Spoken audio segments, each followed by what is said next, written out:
Hello friends, good morning. सब लोग का स्वागत है। नए लोग सब्सक्राइब कर लेना। हम इस वीडियो में ट्यूसडे नवंबर 30 आज के दिन के इंपॉर्टेंट न्यूज़ देखने वाले बिजनेस लाइन के स्टार्ट करते हैं। चलो, सबसे पहले तो आप सभी को पता है पार्लियामेंट का विंटर सेशन स्टार्ट हुआ कल से 29 नवंबर से और 23 दिसंबर तक चलेगा। तो इसके अंदर काफ़ी सारे बिल्स भी पास होंगे, तो काफ़ी चर्चाएं रहेगी। तो आप इसके अराउंड की न्यूज़ भी देखते रहें। सबसे पहले तो गवर्नमेंट ने बोला है कि बिटकॉइन को एक करेंसी के तौर पर अपनाने का कोई भी प्लान नहीं है।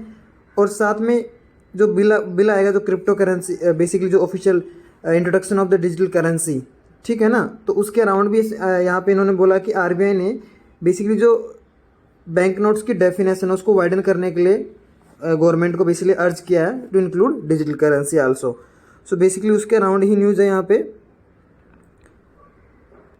साथ में ये बोला कि जो आरबीआई की रिक्वेस्ट है the crypto currency and regulation of official digital currency bill 2021 उसके अंदर इंक्लूड हो सकती है, ऐसा अंदाज़ा लगाया जा रहा है। तो बिल डिस्कशन के लिए आएगा तो और ज़्यादा डिटेल में यहाँ पे चीज़ें होगी। तो जब ये बिल अभी टेबल हुआ नहीं है तो टेबल होगा बिल, तो उसके अंदर जो की फीचर्स होंगे बिजनेस लाइन वाले जरूर से कवर करेंगे, तो अपन देख लेंगे उस टाइम। अगली न्यूज़ है ये ओमिक्रॉन जो है कोरोना वायरस का जो नेक्स्ट वेरिएंट है, काफ़ी बड़ा बोल रहे हैं कि हाई रिस्क हो सकता है। तो थोड़ा सब लोग को सावधानी बरतने की ज़रूरत है। अब वापस से जो पुराना जो मास्क वास्क सब उठा लेना चाहिए। अगली न्यूज़ पे चलते हैं। ये जो रिलायंस कैपिटल है उसका जो बोर्ड है बेसिकली आरबीआई ने सुपरसीड्स कर लिया है। ये बेसिकली अगर बात करें तो एनबीएफसी के अंदर थर्ड ऐसी है जो कि इंसॉल्वेंसी बैंकरप्सी कोड के अंदर बेसिकली रिजोल्यूशन के लिए इंसॉल्वेंसी प्रोसीडिंग्स स्टार्ट होगी। सबसे पहले आपको देवान हाउसिंग फाइनेंस कॉर्पोरेशन लिमिटेड का हुआ था, उसके बाद में 2 SREI ग्रुप फर्म्स का भी इंसॉल्वेंसी स्टार्ट किया गया था। तो आपको ये पता रहना चाहिए इसके अंदर लाइबिलिटीज़ वगैरह इसकी बेसिकली जो फाइनेंशियल क्या स्टेटस है वो दिया है यहाँ पे। तो ये तो अपनी 2-3 न्यूज़ हुई फ्रंट पेज की। अब आगे चलते हैं अपन लोग। देखो आगे बात करें तो यहाँ पे गवर्नमेंट ने सेंट्रल इलेक्ट्रॉनिक्स जो PSU है सेंट्रल इलेक्ट्रॉनिक्स लिमिटेड CEL इसको बेच दिया है किसको, Nandal finance and leasing 210 crore रुपयों में। ठीक है, आपको ये पता रहना चाहिए किसको बेचा है ये भी। और उसके अलावा डीपाम की फुल फॉर्म तो आपको पता होगी। नेक्स्ट अगर हम लोग अगले न्यूज़ पे चलते हैं तो यहाँ पे एक इम्पोर्टेंट फैक्चुअल न्यूज़ आई है कि भाई 2016 के बाद में लगभग 7 लाख नई कंपनियां रजिस्टर हो गई इंडिया में। ठीक है, 7.17 लाख अगर एग्जैक्ट डेटा की बात करें तो यही कि हमारे बिजनेस करना आसान हुआ है। तो मतलब ईज ऑफ डूइंग बिजनेस के का ही रिजल्ट है, ऐसा इनका मानना। पार्लियामेंट में टेबल हुआ बेसिकली। तो आपको ये फैक्ट पूछा जा सकता है कितनी लाख कंपनियां रजिस्टर हुई है 2016 के बाद में, और 5.6 लाख कंपनियां डिजोल या फिर हटा दी गई है। तो और सबसे ज़्यादा की बात करें, ये ऐसे फैक्चुअल क्वेश्चंस पूछे जा सकते हैं। सबसे ज़्यादा कंपनी रजिस्टर हुई है महाराष्ट्र में, उसके बाद में कर्नाटका, उसके बाद में तेलंगाना। और अगर हम बात करें तो सबसे ज़्यादा डिजोल हुई है तो वो भी सबसे ऊपर तो महाराष्ट्र, दूसरे नंबर वेस्ट बंगाल है। याद रखना, ये पूछा जा सकता है कौन से राज्य के अंदर सबसे ज़्यादा कंपनीज रजिस्टर्ड हुई सिंस 2016। आगे चलते हैं।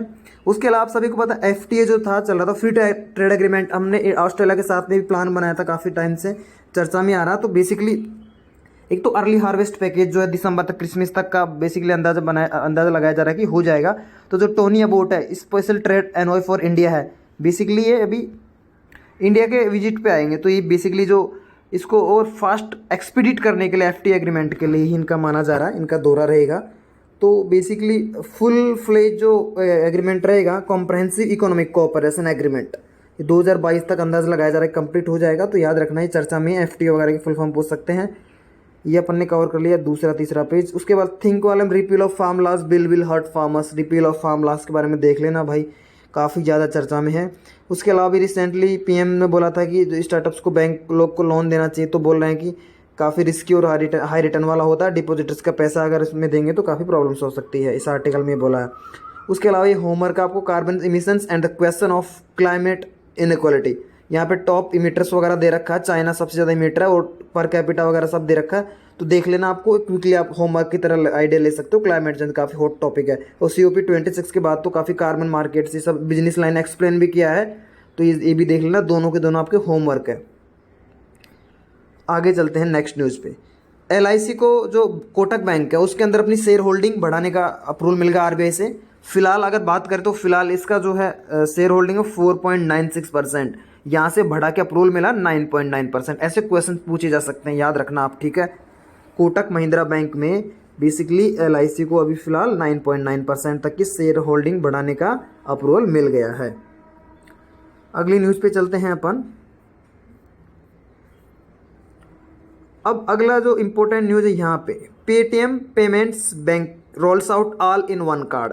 बेसिकली एक सिंगल कार्ड ही इन्होंने रोल आउट किया है जिसका नाम है पेटीएम ट्रांजिट कार्ड।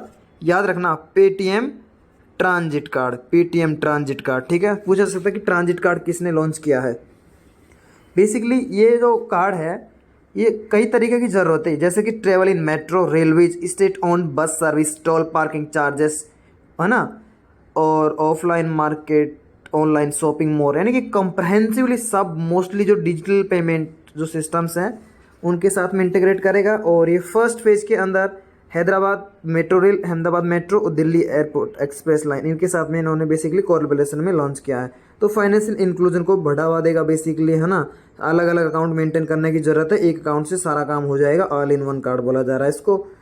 और जो हमारा national common mobility dial card है, नेशनल कॉमन मोबिलिटी कार्ड, और डिजिटल इंडिया को बढ़ावा देगा ऐसा माना जा रहा है। तो this card can be use for travels in metros, buses, trains, ATMs to pay toll and parking charges and for purchases from stores. तो याद रखना आप, इंपॉर्टेंट डेवलपमेंट है, फाइनेंशियल इंक्लूजन को बढ़ावा देने के लिए लिया गया इनिशिएटिव बोल सकते हैं। नेक्स्ट न्यूज़ है कि लास्ट जो बैंक ब्रांचेस ऐड हुई ना, शेड्यूल कॉमर्शियल बैंक्स की ब्रांचेस, उसका डेटा है कि भाई जो लास्ट 2021 के अंदर तो सिर्फ और सिर्फ 1383 ब्रांच ऐड हुई है।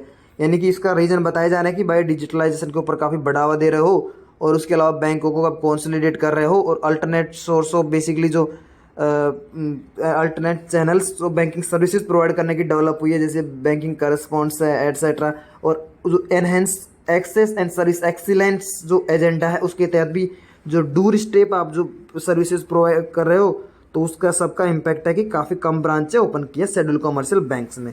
टोटल ब्रांचेस की बात करें 2021 में, इंटरव्यू के लिए फैक्चुअल इन्फॉर्मेशन काम आ सकती है। शेड्यूल कॉमर्शियल बैंक्स की ब्रांच 1,54,485, इंक्रीज हुआ 1383 का, ठीक है। डेटा दिया गया, सोर्स है आरबीआई। उसके अलावा अपन आगे चलते हैं, इसमें अगर अपन आते हैं, ये एग्री कमोडिटीज़ वाला कुछ काम का है नहीं,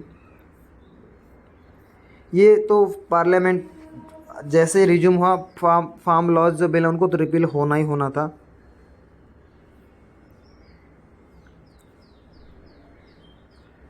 अभी अपन आते हैं यहाँ पे, ये जो लोन वगैरह एग्रीमेंट होते हैं ना, याद रख लेना, बहुत इंपॉर्टेंट है, पूछ लेता डायरेक्टली।